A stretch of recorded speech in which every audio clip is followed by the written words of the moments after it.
Daqui o capítulo 1173 de One Piece, uma geração de guerreiros. Lembrando que é uma análise e não uma leitura, tá bom? Então, vamos lá. Primeiro, mais ou menos o que eu achei, em geral, do capítulo. Eu achei esse capítulo... ok. Não tem tanta coisa pra gente falar dele assim, dentro das coisas que a gente tem de analisar, tá bom? Foi mais um capítulo ok. Acho que o diferencial dele e o mais marcante é essa revelação do Brook aqui. Eu vou até aproveitar para perguntar aos especialistas de One Piece no chat, que é, Princesa Shuri, ela já foi mencionada em algum momento da história? Ou é um ponto novo que o Brook traz aqui? Não? Então beleza. Então vamos lá. Vamos analisar as páginas aqui do capítulo, né? Esse capítulo, ele acaba tendo ainda um resquício do outro de recontextualização das coisas que estão acontecendo, da perspectiva de alguns outros personagens e também até dos antagonistas, né, de certa forma, o que teoricamente termina aí essa etapa, mas eles dão um valor extra apresentando a parte do Brook que a gente já vai comentar, tá bom? Então assim, eu pessoalmente acho que a treta dos gigantes está bem desinteressante por a gente não ter... Assim, a gente, eu falo eu e outras pessoas que sentem a mesma coisa, mas eu digo que a história não se focou em dar um gancho emocional muito forte para o Jaru, o Harujin, e o Dory e o Brog. Dory e o Brog já apareceram antes na história, tiveram mais momentos antes de Elbaf e tal. Só que eu pessoalmente não vi ninguém se afetando por eles virarem gigantes. Claro, vai ter alguém que se afetou por isso, mas eu ainda acho que as coisas estão muito distantes da média que o Oda tende a fazer quando ele quer fazer algum drama. Eu não sinto necessariamente o drama sendo feito aqui. Parece que são mais informações frias para justificar alguns acontecimentos. Em geral, Elbaf, para mim, está sendo uma ilha fria. O que eu quero dizer com isso? Enquanto outras ilhas a gente acaba se envolvendo muito com muita coisa emocionalmente, não só na política e tal, em Elbaf parece que foi um trampolim para outras coisas da história, né? Elbaf está sendo trampolim para Shebeck, para God Valley, para informações sobre a origem do mundo. Então, a ilha em si, a cultura da ilha, o povo da ilha, os dramas da ilha, não parece ser o foco principal. Elbaf está sendo um hub de informações. Então, tudo que envolve o drama de Elbaf, eu não estou me sentindo muito conectado. Tipo, as coisas que estão acontecendo aqui, a briga deles interna e tal. O mais próximo que chegou disso foi a parte do Loki, e a parte do Loki foi muito boa. E mesmo assim, é um drama que é focado no Loki, não é focado na ilha, né? Então a gente... até a vila da Ilha da Mãe. Tanto faz. Como é que é? Tanto faz. Como é que é? Tanto faz. O drama é o Loki. O Loki aí é a chegada do Shebeck. E que no que foi proposto foi incrível, tá? Eu adorei o Loki, pra mim virou um dos meus personagens preferidos aí do pós-time skip, com certeza, junto do Shebeck. A gente teve uma apresentação de personagem muito boa dos dois. Tá bom? Então, beleza. Então, essas partes aqui eu acho que é mais... Não é a encheção de linguiça aqui, não é porque são inúteis os momentos. Eles têm função para a produção do capítulo. Mas parece que são momentos com menos características gerais que o Oda tinha antigamente quando ele fazia o capítulo.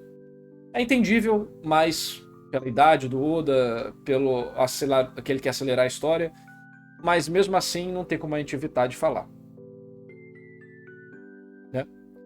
E aí tem essa parte do Zoro aqui e tal. Novamente, pra mim, isso aqui é muito mais artificial do que o Oda usando isso pra contar alguma coisa relevante.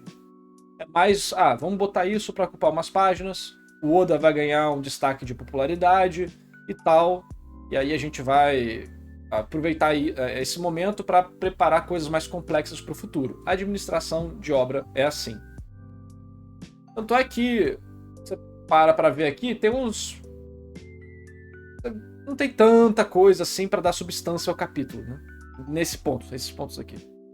E por que eu tô falando isso? Porque o Oda, principalmente no pré-time skip, e até no pós-time skip em vários momentos, ele é mestre em fazer com que uma cena tenha diversas camadas. para serem aproveitadas dentro do capítulo. E isso faz com que a leitura seja não só divertida, mas que tenha muita coisa para vocês absorver e discutir daquilo. Narrativamente também, né? Aí vem, né? Porra, o Zoro vai lá, fala técnica secreta, faz... Shui, encruzilhada dos 6 caminhos. Ixi,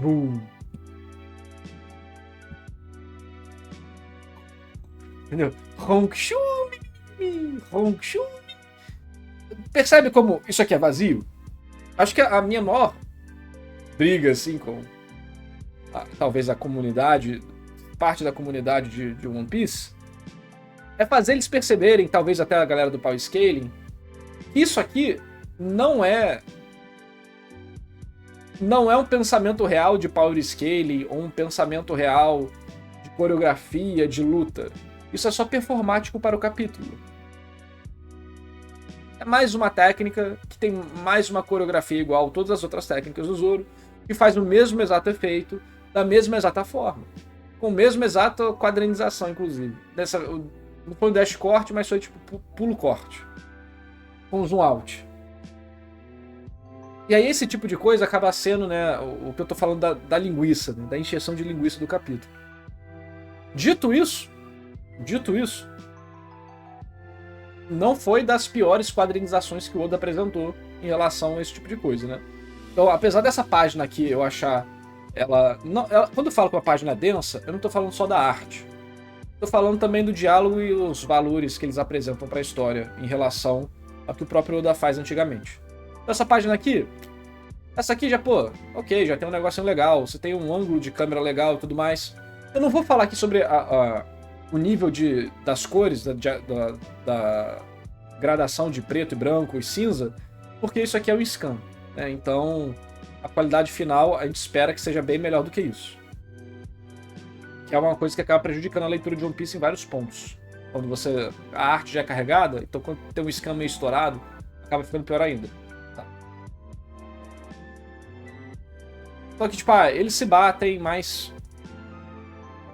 olha só o callback pro Dory e pro Brog do passado. Eu até achei, quando eu vi isso aqui, eu pensei, pô, se a forma deles ganharem do Dory e do Brog for fazer o Dory e o Brog voltarem a lutar um contra o outro, já que eles estão endemoniados, isso pode mudar a personalidade deles e deixar eles meio doidões. Isso pode ser um negócio bem bacana, né? Eles iam bater no Zoro, o Zoro acabou escorregando ali, caindo no meio, eles foram tentar bater no Zoro, não conseguiram bater no Zoro, bateram um no outro, e isso gera o problema deles. Eu fiquei, pô, isso vai ser uma saída legal, que vai fazer um callback pra ilha que a gente encontrou eles originalmente, e você consegue, tipo, juntar tema, familiaridade, nostalgia, né? Essa rima, junto de uma solução de situação. Vamos ver o que vai acontecer. Isso aqui pode ser uma semente escondida para um valor maior no futuro, o que pode ser bem, bem legal. Porque aí é uma solução relativamente imprevisível, né? Tudo bem que um monte de gente já deve ter previsto isso, vendo esse quadro, mas até lá não era algo que estava na cabeça da maioria das pessoas, eu imagino. Até aqui, no caso. Então vamos lá, o destaque do capítulo. Eu acho que é inegável que essa informação aqui do Brook foi um choque pra muita gente, né? Ai. O arco do Usopp, cara. Mais 72 horas. Mais 72 horas, galera. Mais 72 horas. Do nada o Brook decidiu roubar todo o protagonismo do arco pra ele. No presente. Com um drama com a Gunko, que tá envolvida com o Imu. E o drama do Brook, assim, vamos lá. É meio súbito, sim. Desde aquele mini flashback dele, que foi 1 quadro, 2 quadros, né? Que a gente viu ele com uma princesa que parecia com a Gunko. Foi meio súbito surgir aquilo ali do nada? Foi. Mas não é algo ruim necessariamente. Não é algo ruim necessariamente. Vamos ver como é que vai ser o desenvolvimento disso. E aí agora esse elemento voltou.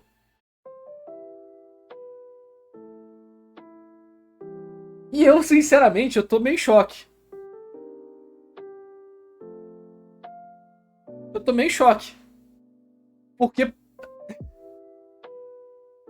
eu vou ter que ler depois o arco inteiro, quando for fazer uma análise do arco, obviamente, para ter uma opinião. Mas lendo isso semanalmente, ou né, uma semana sim, uma semana não, porque tem folga do Oda e tal. Apesar de eu ter gostado, e eu falei, pô, legal, isso vai apresentar uma saída importante para a situação. O Brook vai ter um pouco mais do seu backstory explicado. A gente vai ter uma conexão com os Tenryubitos, provavelmente. Então, isso vai ligar a Imu. Isso mostra que é possível sair do controle, as memórias e tal. Isso vai gerar, né, várias coisas positivas.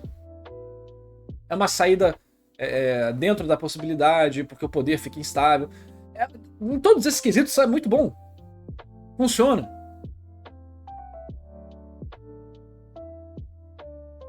Só que eu fico meio...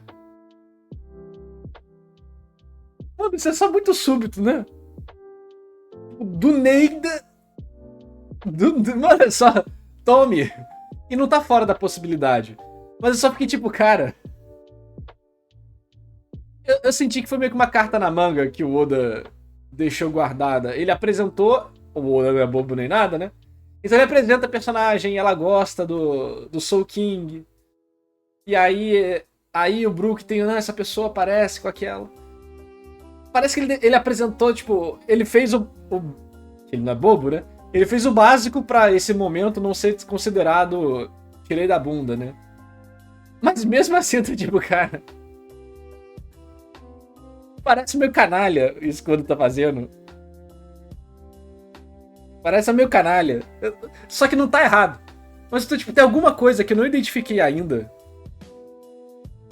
Que me deixou com a pulga atrás da orelha. Eu não identifiquei ainda o que pode ser. Mas que me deixou com a pulga atrás da orelha. E tipo... É como se eu estivesse vendo o Oda fazendo o truque de mágica. Eu tô tipo, Oda... Eu tô vendo você com a mão dentro do jarro do biscoito, tentando roubar o biscoito, sabe? Então é difícil dizer. Tá tirando da bunda, só que lentamente, com cuidado. É tipo isso. Só que eu não consigo...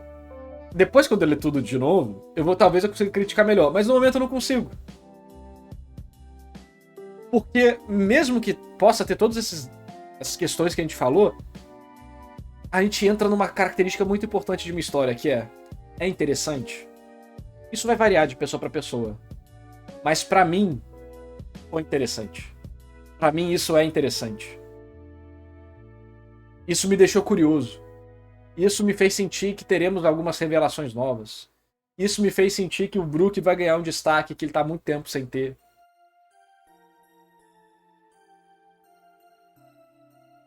Então... Eu não removeria isso aqui. Só que é muito engraçado. Que eu tô vendo o Oda fazendo a sacanagem, entendeu? E Usopp. Não questionamos sobre o Usopp. O Usopp no capítulo passado teve 2 quadros. Essa é a buff que eu conheço. Chega no próximo capítulo, todo mundo pensa, não, o Usopp vai brilhar, né? Finalmente chegou o momento do Usopp brilhar.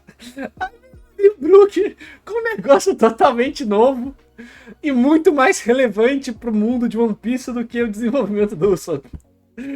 Ai, que dó, cara.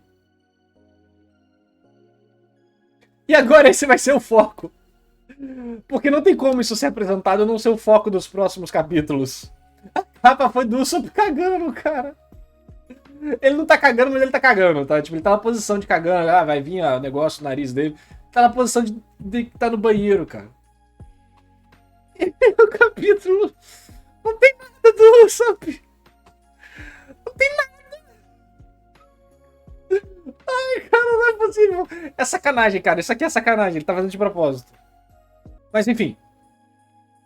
Gostei muito das perguntas e diálogos aqui do Brook. Porque o diálogo dele vai trazer muitas questões novas. Ele termina... com esse Minha Princesa Patricida, o que gera, né, caraca, ela matou o pai, e o Brook devia tudo àquele homem, será que é por isso que ele virou um pirata? Porque naquele reino o rei morreu, aí deu problema, e aí será que ela matou o pai porque ela foi possuída pela Imu? E aí essas memórias dela vêm e ela mostra que assim, eu não sei se a Gunko do início do arco não possuída ainda assim era uma Gunko sob controle da Imu de alguma forma, porque aqui ela recupera as memórias. E se ela recupera as memórias, parte da identidade dela pode mudar. E isso é o suficiente para ela querer salvar o Brook. Mas é só o Brook? Ela é uma pessoa boa que está sendo corrompida ou ela é uma pessoa ruim que gosta do Brook? Então essas coisas estão em aberto ainda, né? Então isso traz questionamentos legais.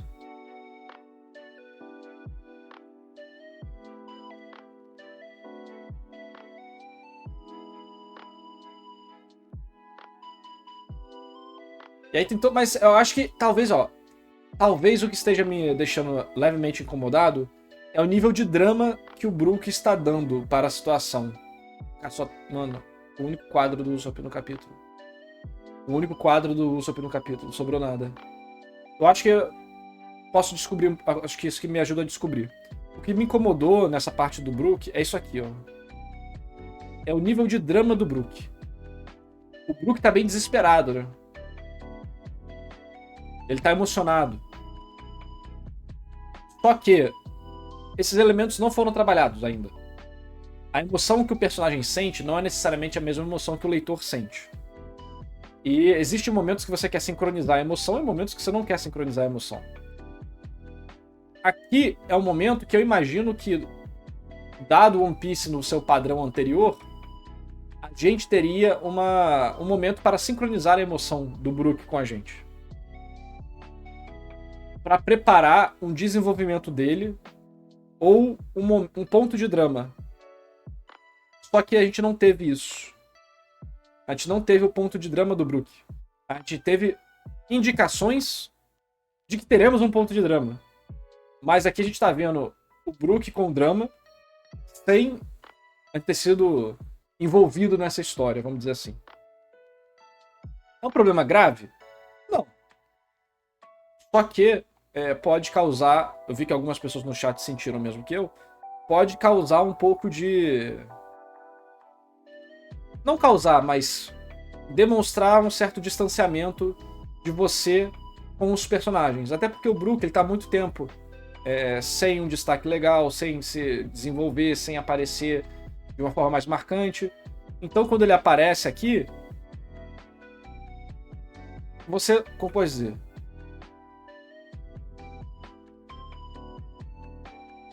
você pode acabar não tendo essa... Não é sentimento do personagem. Você pode acabar não estar na cena com ele, você achar meio distoante. Não, pera aí, nem me apresentou isso. Calma aí, o Brook tava sem fazer nada do nada, ele tá, todo doidão. Ou, por exemplo, caraca, esse relacionamento é muito importante. De onde veio isso? Pode juntar várias coisinhas. Igual eu falei, eu não acho que seja ruim, tá? Pra esse capítulo. Eu acho que isso aqui é uma ótima adição, na verdade, pro capítulo e vai deixar esse capítulo bem melhor. Deixou esse capítulo bem melhor, né? Porque são várias perguntas, tipo... Quase que regra do legal, né? Pô, isso aqui é interessante. É bom ter na história. Mas se eu estivesse, por exemplo, vendo esse capítulo de algum mangaka que eu editoro, seja pro Japão, seja pro Brasil, eu iria falar, pô, será que não é legal primeiro dar uma preparada no personagem pra gente chegar nesse momento e potencializar essa sensação dele de dúvida e desespero? De ele tá vendo alguém que ele conhece que não deveria estar ali, ele tá vendo tipo alguém que deveria estar morto ou velho, e isso tá mexendo com ele, e isso vai ser uma grande revelação na história. Será que não seria bom alguns capítulos antes a gente mudar o foco um pouco pra ele gradativamente, pra fazer uma montanha-russa onde a pessoa já tá... A própria ansiedade da pessoa potencializa o momento? Só que isso olhando o capítulo individualmente, é muito fácil falar. Mas quando você tem diversas questões que você tem que alinhar, aí esse malabarismo se torna a marca de ótimos autores, né? Efetivamente, se fosse olhar isso aqui no vácuo, eu falaria e não foi bem preparado. Essa parte do Brook. Olhando num contexto geral, eu ainda acho que foi súbito. Mas olhando no contexto real de produção, provavelmente essa é uma das melhores decisões que o Oda pode tomar para avançar a história para onde ele quer, sacrificando algumas coisas. Só que tipo de parâmetro você vai usar para discutir o One Piece Online? Eu gosto de discutir com respeito. Mas se perguntarem a minha opinião, do meu aproveitamento, eu vou falar, pô, eu achei XYZ. Achei que não foi tão bacana assim. Achei interessante, mas é mais interessante pela informação do que pela emoção. Podia ser os dois. Aí quando você bota no patamar One Piece, né? Tipo, a qualidade de One Piece que sempre foi muito alta. E a gente pôde ver essa qualidade muito alta agora há pouco.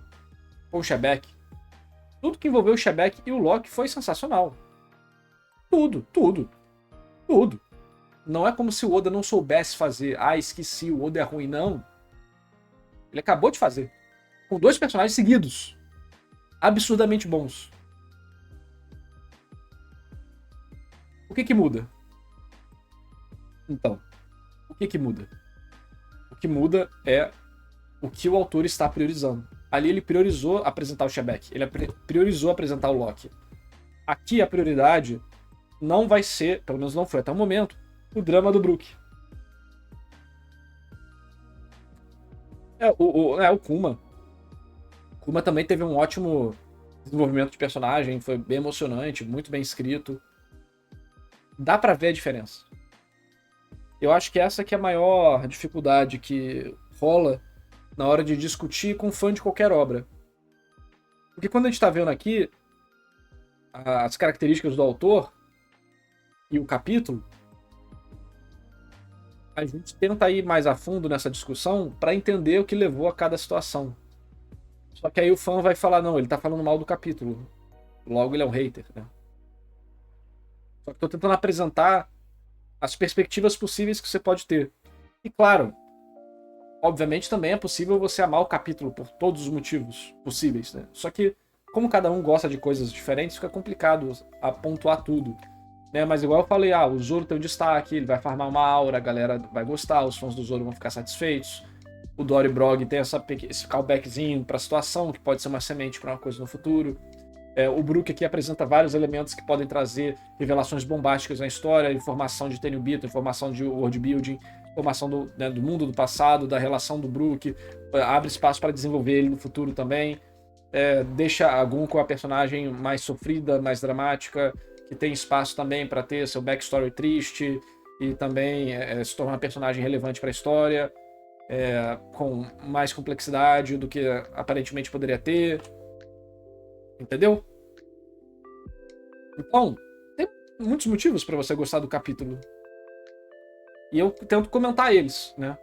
Só que eu acho que é muito mais fácil encontrar os motivos por que você pode gostar. Porque gostar, muitas vezes, vai envolver diversas características de tema, estilo, né, emocional da pessoa e tal. Para criticar, eu acho que a maior parte das pessoas critica mal. Fala, tá ruim por quê? Porque tá ruim. Tá ruim porque tá chato. Tá ruim porque os personagens são mid. Isso não é uma crítica boa. Então eu me dou um trabalho de criticar com mais profundidade para tentar decifrar o que tá por trás da sensação das pessoas que falam isso. Entendeu? Nardo, você acha que se o Oda tivesse mais página para fazer a história, ele teria tempo para melhorar One Piece atualmente? O Oda tem quantas páginas? O Oda tem 20 páginas para fazer One Piece tranquilamente. Ele faz menos porque a gente nunca vai saber o porquê, né? Mas provavelmente é por causa de questão de saúde e coisa do tipo. Idealmente para mim, One Piece sairia mensalmente com 30 a 40 páginas no máximo. E assim a história seria muito mais rápida no sentido de ela iria direto ao ponto que o Oda quer de uma forma melhor, com menos enrolação, mais drama e mais qualidade. E a história terminaria, em vez de 2050, terminaria em 2040, vamos dizer assim. Mesmo saindo mensalmente.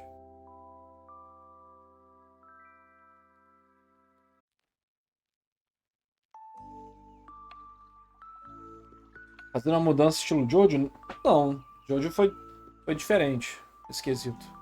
Jojo foi pra outra revista por motivos de faixa etária. Oda disse em uma entrevista que se ele pudesse, faria mais páginas pra acabar logo. Só que a Jump não deixa. Cara, não existe...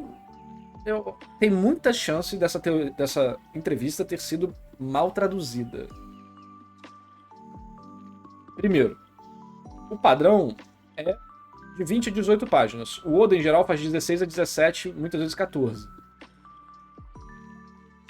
Ou seja, não tem nada da Jump não deixar isso. Vou falar, o Oda faz mais páginas e o editor corta. Não, o Oda provavelmente faz. Ele faz um brainstorming no Name e desenha um monte de coisa, um rascunhado, e aí ele, junto do editor, vão fazer o melhor caminho para aquele capítulo ser o mais interessante possível e guardar outras ideias para o futuro. Terceiro, se por algum acaso a Shonen Jump limita o Oda por algum motivo, é por questões de saúde. Porque o Oda já tem mais de 50 anos de idade.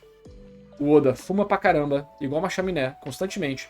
Não faz exercício físico, tava com problema de visão, tava com problema nas pernas, tudo mais.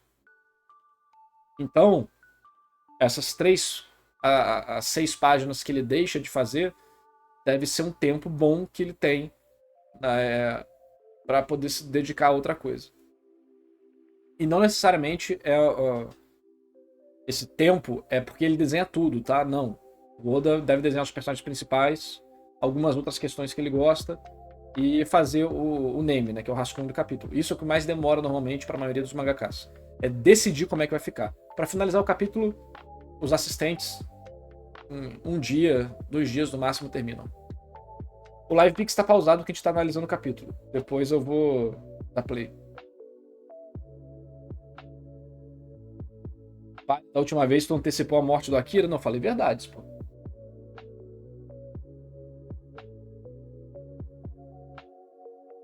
Agora que hoje em dia obrigam ele a passar um dia da semana com a família, eu não vou saber se é verdade ou mentira essas coisas, né?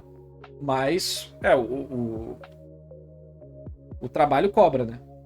Então, devido à questão de respeito ao autor e coisas do tipo, até para melhorar a qualidade da história em geral, você precisa se afastar da história, descansar. Se houver algum tipo de limitação, é por causa disso, tá bom? Não vai ser por causa de a Shonen Jump é muito malvada e não deixa ele desenhar 50 páginas por semana, sabe? Mas, voltando aqui, né? Passando daquele ponto, a Imu toma o controle de novo. Essa página aqui, eu achei essas 2 páginas, né, horríveis. Horríveis. Bem ruins. Novamente o Usopp, coitado, caralho, mano. Dá raiva ficar vendo o Usopp nessa porra. Não por causa do arco do Usopp, mas porque o personagem simplesmente foi destruído, né? Durante a história. Mas, página bem ruim, né? Bem poluída. A distribuição de cor dela também não tá tão legal assim. Acaba ficando muito borrado a perspectiva dela, porque você não... A distribuição dos tons de preto, branco e cinza não foram tão legais assim. Então acaba sendo uma página bem pesada e estranha de ler. O diálogo também é muito diálogo para todo lado. Alguns dos diálogos necessários, outros nem tanto. Enfim. Um exemplo de página de One Piece que serve para enfiar o máximo de informação possível com o mínimo de trabalho possível.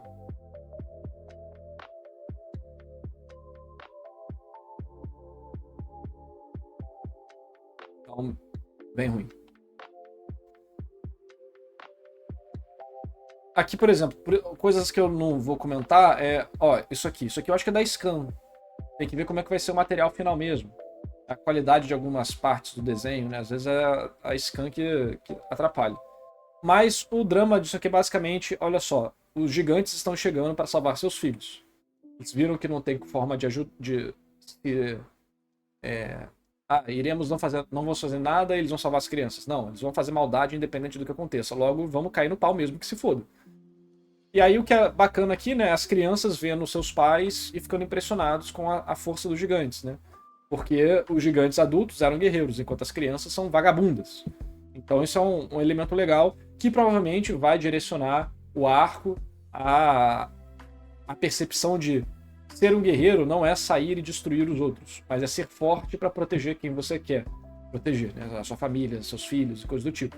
E aí as crianças vão admirar os pais e vão ter esse balanço, né? Que é o que o Harold sempre quis. Um povo forte, mas que não precisa lutar, mas que eles podem se defender. Então, isso aqui eu imagino que vai ser o início dessa construção, dessa mudança da geração de Elbaf, de youtuber para guerreiro. É o que é bem legal, bem legal. Agora, fica o questionamento, né, que é: se uma mãe random, uma avó random, conseguem lutar contra a imaginação do Nika Destruidor, por que caralhos os guerreiros de Elbaf, os guerreiros de fato atuais, que estão trabalhando como guerreiros, perderam para um monte de sonho random? Me explica.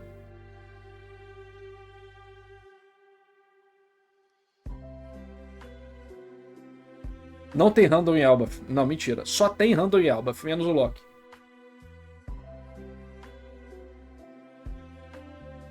A mãe tem mais determinação em defender o filho? Se isso tivesse sido mostrado como um ponto, ia ser bem interessante mesmo. É uma coisa legal que acontece em histórias, muitas vezes, né?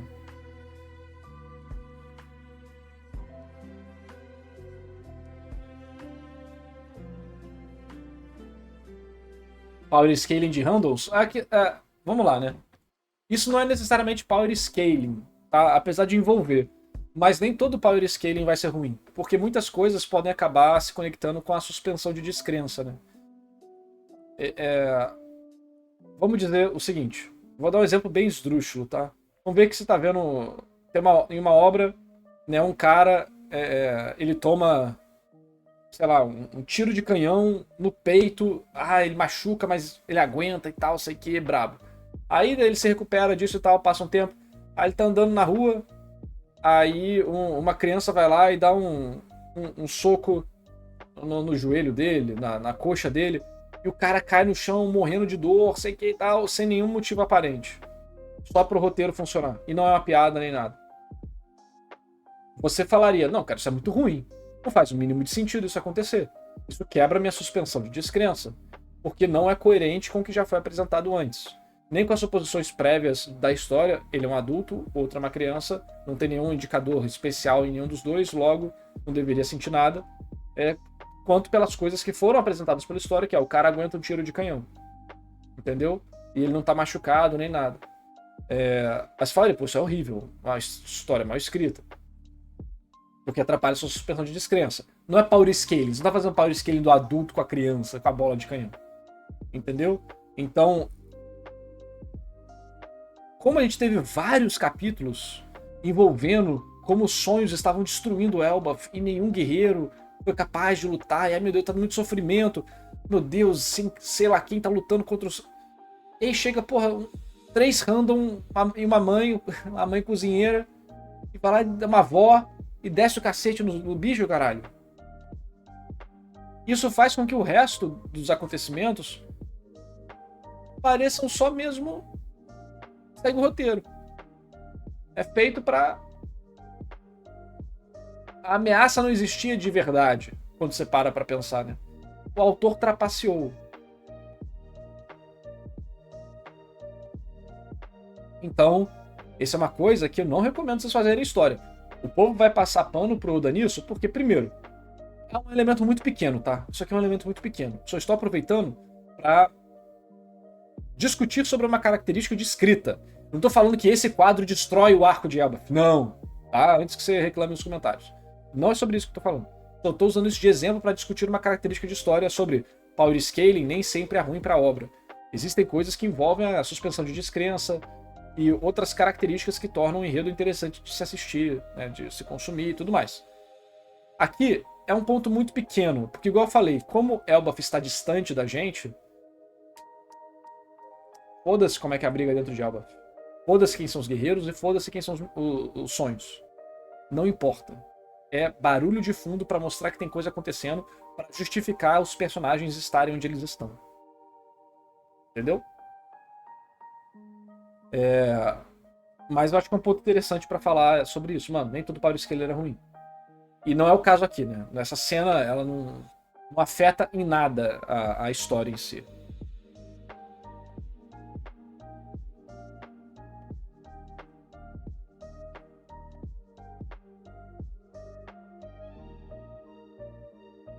Os sonhos são infinitos, esse é o maior desafio. Os professores lá deram conta. Mas não adiantou. Mas, exatamente, não é que importa. É só barulho de fundo pra justificar os personagens estarem onde eles estão. Entendeu? A luta em si deles não vai importar. Não é um problema. Só usei de ponto pra falar de outras coisas mesmo. Não tô questionando a lógica, até porque, vamos ser sinceros, né? A lógica de combate em One Piece nunca fez sentido, sempre foi estranho. O famoso haki do emburrecimento, né? O Crocodile suga a água do chão, quase mata o Luffy uma vez, destrói o chinelo do Luffy. E ele nunca mais usa esse golpe. Decide lutar no boxe contra o Luffy. Ele usa o gancho à distância, como se fosse o Get Over Here do Scorpion, pra bater com o gancho no Luffy, pra pegar ele pelo pescoço. Mas depois não, ele não faz mais isso. O Enel decide lutar dentro de uma salinha pequena contra o Luffy, em vez de fazer um monte de outras coisas. Ele demonstrou que fazia antes. Então, os personagens em One Piece constantemente lutam mal. Lutam mal, são burros, e vão ter atitudes que dramaticamente podem ser boas, mas que não condizem com as próprias habilidades que eles já demonstraram ter. Por quê? Porque o Oda prioriza o drama da luta do que a luta ser boa como coreografia, como embate mesmo, né? Físico.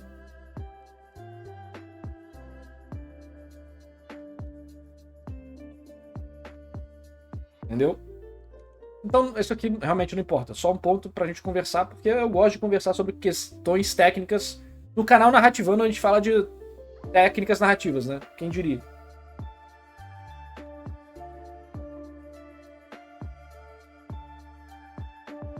Aqui a gente vê, né, a força dos generais ali do Harujin. Beleza, explode o Nika estranho aqui e cai no navio do Summers. Ok. Nada a comentar, nada a reclamar. Ok. Então o que eu achei do capítulo? É um capítulo ok. Não foi um capítulo ruim, não foi um capítulo bom. Trouxe questões interessantes e trouxe algumas coisas padrões atuais de One Piece que eu não gosto. Vai ser um capítulo divertido para algumas pessoas, vai ser um capítulo entediante para outros. Eu acho que é um capítulo ok. É uma mistura aí de elementos. Agora, isso é minha opinião um pouco mais técnica, né? Tipo, analisando de uma forma mais fria. Mas e você, Pedro, a pessoa por trás do Narrativando? Pedro, o que você achou? Eu não gostei. É um capítulo que não me animou. Eu não me animei lendo esse capítulo, eu só li e falei, ok. Alguns capítulos atrás me animaram. Teve vários capítulos, né, de Alba que me deixaram bem hype. Esse capítulo não. Ok. Então eu pessoalmente não me diverti nessa leitura. Eu me diverti mais fazendo análise com vocês pra gente discutir de temas interessantes do que analisando, do que lendo ele.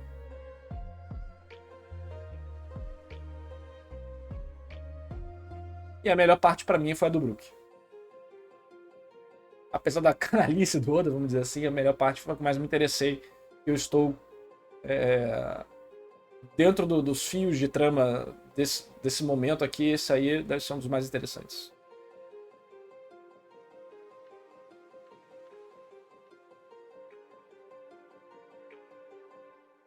Mas e aí você? O que você achou do capítulo? Deixa aqui nos comentários, dá like no vídeo, se inscreve no canal.